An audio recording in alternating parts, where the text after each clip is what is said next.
ஒரு மனிதன் நல்ல கனவை காண்கின்றார் அல்லது கெட்ட கனவை காண்கின்றார், இவர் எப்படி நடந்து கொள்ள வேண்டும் என்பதையும் பின்வரக்கூடிய செய்தியினூடாக ஹதீஸினூடாக அல்லாஹ்வுடைய தூதர் அவர்கள் நமது சிந்தனைக்கு முன்வைக்கின்றார்கள். நபி அவங்க சொல்றாங்க, அர்-ருயா சாலிஹா மினல்லாஹ். நான் ஆரம்பத்தில் இந்த ஹதீஸை போன்றுதான். சாலிகான அந்த கனவு என்பது அல்லாஹ்விடமிருந்து வரக்கூடியது. வ-ருயா சூ, கெட்ட கனவு என்பது மின ஷைத்தான், ஷைத்தானிடமிருந்து வரக்கூடியது என்று சொல்லிட்டு, ஃபமன் ரஆ ருயா, யார் கனவை காண்கின்றாரோ அந்த கனவு ஃபகரிக மின்ஹா ஷைஅன், அவர் அந்த கனவை பார்த்துட்டு கனவை கண்டுட்டு வெறுக்கிறார். பயங்கரமான அதிர்ச்சிகரமான ஒரு கனவை கண்டுட்டார், இப்போ அவர் வந்து வெறுக்கிறார், ஒரு கெட்ட கனவாக இருக்குது அப்படின்னு சொன்னால் அல்லாஹ்வுடைய தூதர் இந்த ஹதீஸினூடாக ரெண்டு பரிகாரத்தை செய்ய சொல்றாங்க. முதலாவது என்ன? ஃபல் யன்ஃபுஸ், நீங்க என்ன செய்யுங்க, லேசாக துப்புங்கள். அன் யசாரிஹி, உங்களது இடது பக்கமாக என்ன செய்யுங்க, துப்புங்கன்னு சொல்லக்கூடிய ஹதீஸை நாங்கள் பார்க்குறோம். பயங்கரமான நீங்கள் கனவு கண்டுட்டால் என்ன செய்ய வேண்டும்? அந்த நேரத்தில் நீங்கள் என்ன செய்யணும்? இடது பக்கமாக என்ன செய்யுங்க, எச்சி வராத அளவுக்கு நீங்கள் லேசாக துப்பிக்கொள்ளுங்கள். ஃபல்யத்தஅவ்வது பில்லாஹ், அல்லாஹ்விடமிருந்து நீங்கள் பாதுகாப்பை தேடிக்கொள்ளுங்கள். அல்லாஹ்விடமிருந்து என்ன செய்யுங்க, அல்லாஹ்ட்ட நீங்கள் பாதுகாப்பு தேடுங்க. ஷைத்தானிடமிருந்து மின ஷைத்தான், ஷைத்தானிடமிருந்து அல்லாஹ்விடத்தில் நீங்கள் என்ன செய்யுங்க, பாதுகாவல் தேடுங்க. லா தலுர்ருஹு, அந்த கனவின் ஊடாக உங்களுக்கு எதுவுமே நடக்காது, எந்த தீங்கும் நடக்காது. அதே நேரத்தில் ரசூலுல்லாஹ் சொல்றாங்க, வலா யுஹ்பிர் பிஹா அஹதன், அதை யாருக்கு நீங்க அறிவிக்காதீங்க. நீங்க கண்ட கனவை வந்து யாருக்கும் அறிவிக்காதீர்கள். ஃபஇன் ரஆ ருயா ஹஸனா, ஒருவர் வந்து ஒரு அழகிய நல்ல கனவை கண்டார் சொன்னால் ஃபல் யுபஷிர், அது அவருக்கு நற்செய்தி, அது அவருக்கு நற்செய்தி. வலா யுஹ்பிர் இல்லா மன் யுஹிப்ப, அவர் யாரை நேசிக்கின்றாரோ அவருக்கு மட்டும் அந்த கனவை சொல்லட்டும் என்ற செய்தி முஸ்லீமில் 4552வது ஹதீஸ் இலக்கத்தில் பார்க்கலாம். ரசூல் என்ன சொல்றாங்கண்டா, அதாவது இன்னைக்கு நாங்கள் பார்க்குறோம் இல்லையா, ஒரு கெட்ட கனவு பயங்கரமான கனவு கண்டுட்டா இப்போ என்ன செய்யணும், இதுக்கு ஏதாவது பரிகாரம் இருக்குதா என்று சிலர் தேடக்கூடிய அமைப்பு பார்க்குறோமா இல்லையா? மார்க்கம் இல்லாதவர்கள் சில நேரங்கள் நாங்கள் பார்க்கலாம், ஒரு பயங்கரமான கனவு கண்டுட்டால், அதிர்ச்சிகரமான கனவு, கிணத்துல விழுகிற மாதிரி, எக்ஸிடென்ட் படுற மாதிரி, கொலை செய்கிற மாதிரி ஏதோ ஒன்று கண்டுட்டான்னு சொன்னால் அடுத்த நாள் பயப்படுவாங்க. குறிப்பாக தாய்மார்கள், பெண்கள்.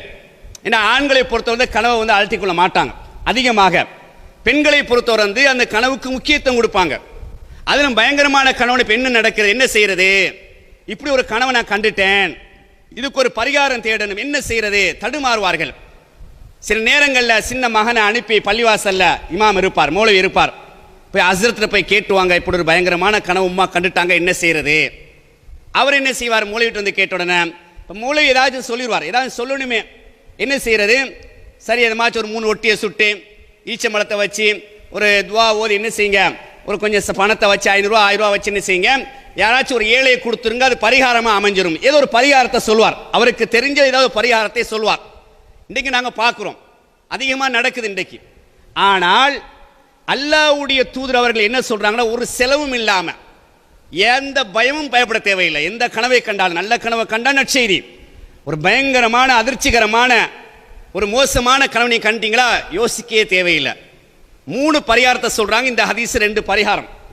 முதலாவது என்னன்னு சொன்னால், நீங்க வந்து ஷைத்தானிடமிருந்து அல்லாஹ்விடத்தில் பாதுகாப்பு தேடுங்க. பயங்கரமான கனவு கண்டு அப்படி முழிச்சிட்டீங்க, ஒன்று யோசிக்க தேவையில்லை. இன்னொரு ஹதீஸ் ஒரு துவா சொல்லித்தராங்க, அவுது பி கலிமாத்தில்லாஹி தாம்மாத்தி மின் கலபிஹி வ இகாபிஹி வ ஷர்ரி இபாதிஹி வ மின் ஹமஸாத்தி ஷயாத்தீனி வ யஹ்லரூன். யா அல்லாஹ், பரிபூர்ணமான உனது பேரை கொண்டு உன்னிடத்தில் பாதுகாப்பு தேடுகிறேன், உனது தண்டனையை விட்டும் உனது கோபத்தை விட்டும், அதே போன்று நான் அமல் செய்து கொண்டிருக்கக்கூடிய நேரத்தில் தீங்கான செயல்பாடுகளை விட்டும், ஷைத்தான் என்னிடத்தில் வருவதை விட்டும் உன்னிடத்தில் நான் பாதுகாப்பு தேடுகிறேன் என்ற ஒரு துவாம் இருக்குது. குறைந்தபட்சம் சொல்றாங்க, நீங்க வந்து அல்லாஹ்விடம் பாதுகாப்பு தேடுங்க. அப்ப அந்த நேரத்தில் அவுது பில்லாஹி மினஷ் ஷைத்தானிர் ரஜீம்.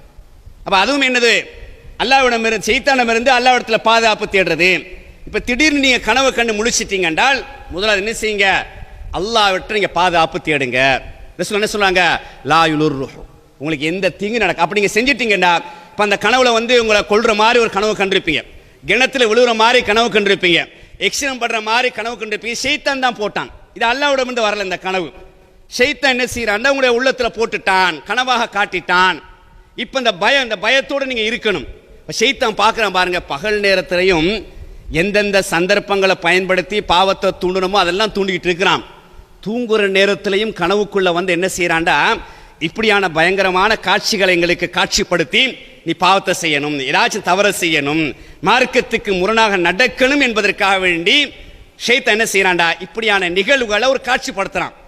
அப்ப ரசூல் என்ன சொல்றாங்க, இது ஷைத்தான் தானே உங்களுக்கு தாரான், ஷைத்தான் தானே இப்படி காட்டுகின்றான். ஆகவே நீங்க என்ன செய்யணும் சொன்னால் அல்லாஹ்விடம் பொறுப்பு சாட்டுங்க, அல்லாஹ்விடம் பாதுகாப்பு தேடுங்க. அப்ப முதலாவது நாங்க அல்லாஹ்விடம் பாதுகாப்பு தேடுறது.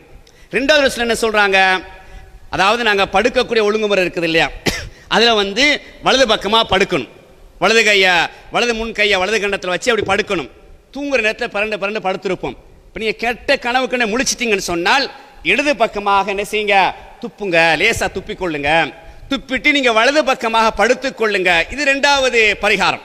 வேற ஒன்றும் செய்ய தேவையில்லை. நீங்க இதுக்கு செலவழிக்கவும் தேவையில்லை, யார்கிட்ட போய் கேட்டுக்கிட்டு நம்ம ஈமான இலக்கவும் தேவையில்லை, பொருளாதாரத்தை இலக்கும் தேவையில்லை. நீங்களாக அந்த நேரத்தில் நீங்க என்ன செய்யுங்க, செய்து கொள்ளுங்கன்னு சொல்லக்கூடிய தகவலை நாங்க ஹதீஸ்ல பார்க்கிறோம். அதே நேரத்தில் நீங்க கெட்ட கனவு கண்டுட்டால் யார்கிட்டையும் சொல்லக்கூடாது. இன்றைக்கு கனவு கண்டா எல்லாரும் மாறி மாறி, குறிப்பா தாய்மார்கள் பெண்கள் பேசுறீங்களா இல்லையா, பேசவே கூடாது. கெட்ட கனவை கண்டா அறவே பேசக்கூடாது. நல்ல கனவு சரி, ஒரு இடத்துல பேசுறதுக்கு இஸ்லாம் எனக்கு வழி வகுக்குது, வழி தருது. கெட்ட கனவுண்டா யார்கிட்டையுமே சொல்லக்கூடாது. ஒரு முறை ஒரு நபி தோழர் ரசூலாட்ட வாராங்க, ஒரு கிராமவாசி வாரார். வந்து ரசூலாட்ட சொல்றாங்க, யார சொல்லலாம், நேற்று நான் இரவு ஒரு கனவு கண்டேன். அந்த கனவுல வந்து என் தலை அப்படியே வெட்டப்பட்டு பறந்து போகுது. நான் அதை விரட்டிக்கிட்டே போறேன். அப்படிதான் கனவு காணுவோம் நாங்கெல்லாம். அப்படிதான் கனவுடைய அமைப்பு அப்படித்தான். யார் செய்ய எங்களுக்கு கத்தியால் குத்தி இருப்பாங்க, நான் கனவு கண்டுட்டு தான் இருப்போம். வெட்டி இருப்பாங்க, சுட்டு இருப்பாங்க, கனவு கண்டு தான் இருப்போம். இது ஷைத்தான் வந்து வாரது. அவர் வந்து ரசூலாட்ட சொல்றார், அல்லாஹ்வுடைய தூதர் அவர்களே, நேற்று இரவு நான் கனவு கண்டேன், என்ற தலை அப்படியே வெட்டுப்பட்டு பறந்து போகுது. அதை பின்தொடர்ந்து நான் ஓடிக்கிட்டே இருக்கிறேன், விரட்டிக்கிட்டே இருக்கிறேன். இதனுடைய முடிவு என்ன, இதனுடைய நிலை என்ன என்று அவர் விளக்கம் கேட்கிறார். அப்படி கேட்கிற நேரத்தில் நபி அவங்க சொல்றாங்க, வந்து இது வந்து ஷைத்தான் வந்து உங்களுடைய கனவுல விளையாண்டு விட்டான். அப்படியே சொல்றாங்க, ஷைத்தான் உங்களுடைய கனவுல வந்து விளையாண்டு விட்டான். இப்படி நீங்கள் கனவு கண்டால் யார்கிட்டையும் சொல்லாதீங்க. எங்களுக்கு ஒரு முன்னுதாரணத்தை பாருங்க. இப்படி பயங்கரமான கனவுகளை கண்டா யார்கிட்டையும் நீங்கள் சொல்லாதீங்க. ஷைத்தானிடமிருந்து அல்லாஹ்விடம் பாதுகாப்பு தேடிக்கொள்ளுங்க என்று சொல்லக்கூடிய செய்தியை வந்து நாங்கள் என்ன செய்யறோம், ஹதீஸ்ல பார்க்கிறோம். அப்ப இப்படித்தான் நம்ம என்ன செய்யணும், நடந்து கொள்ள வேண்டும் என்ற தகவலை ரசூலுல்லாஹ் சொல்றாங்க. இப்ப ரெண்டு பரிகாரம். மூணாவது பரிகாரத்தை நபி அவங்க சொல்றாங்க, ஃபஇன் ரஆ அஹதுக்கும் மா யக்ரஹு, ஒரு மனிதன் வெறுக்கக்கூடிய ஒரு கனவை கண்டால் ஃபல்யகும், அவர் அந்த நேரத்தில் எழும்பட்டும், ஃபல்யுஸல்லி, தொழுது கொள்ளட்டும். இந்த ஹதீஸை வந்து முஸ்லீம்ல 4555வது ஹதீஸ் இலக்கத்தில் பார்க்கலாம். இப்போ 3 பரிகாரம் தான் கெட்ட கனவுக்கு இருக்குது, வேற எந்த பரிகாரம் கிடையாது. இப்போ 3ல் ஒன்றையும் செய்யலாம். இப்போ 3ல் எங்களுக்கு எது லேசுண்டா, முதலாவது அவுது பில்லாஹி மினஷ் ஷைத்தான்னு சொல்லிக்கொள்ளலாம். ஒரு பயங்கரமான கனவு கண்டுட்டீங்க, அல்லது இடது பக்கமாக துப்பிட்டு வலது பக்கமாக படுக்கிறது. பொதுவாக நீங்கள் பாருங்க,